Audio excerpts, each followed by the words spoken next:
Welcome to this tutorial. In this tutorial, I'm going to show you how you can verify whether the Tkinter library is installed into your system.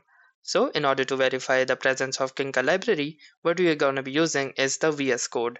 So once you have opened your Visual Studios, simply head on to the terminal window and type in the following command, which is pip show tk.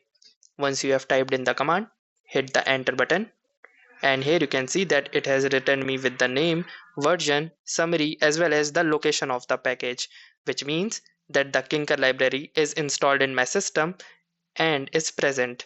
So if that had not been the case, it would have written me with an error or the module not found message. So that's it for this video. I will see you in the next one. If you like this video, make sure to hit the like button as well, comment on this video, share it, and don't forget to subscribe to our channel. Thank you for watching and have a nice day.